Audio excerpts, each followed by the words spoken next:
Welcome back to Star Trek Online, everybody. I am your host, the Housecoat Gamer, and today we are taking a look at the Cardassian Galor-Class starship, and, to a point, the Keldon. Now, I know what you're thinking. Housecoat Gamer, you have stated it in your reviews before. You're not going to do a ship if you don't have it. This is true. And I cannot talk about the Keldon as a whole, because I don't have the ship. It's not that easy to get my hands on. The Galor, on the other hand, is simple. It comes in the Victory is Life bundle now. Sorry. Anyway. The Galor-Class cruiser premiered in Star Trek The Next Generation Season 4 episode The Wounded, alongside its nemesis of a sort, the Nebula-Class. The USS Phoenix and the Galor did premiere in the same episode. Anyway, the Cardassian ship.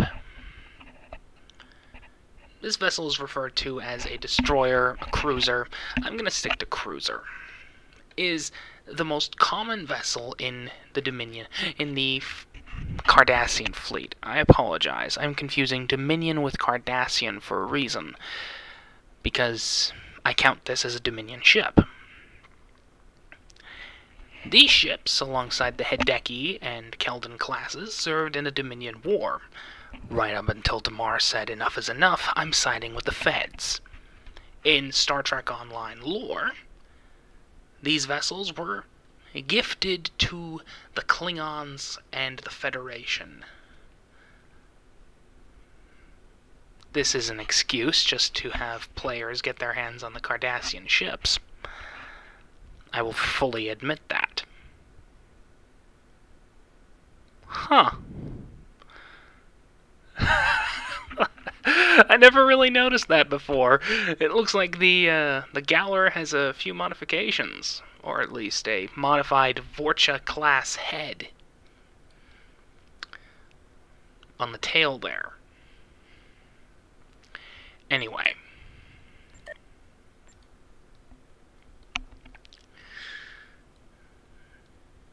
This ship has become the template for all Cardassian ships to follow, including the Keldon, the Hideki, and of course the ships of Star Trek Online.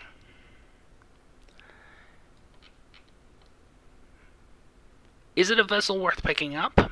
It's fun to play with, I'll fully admit.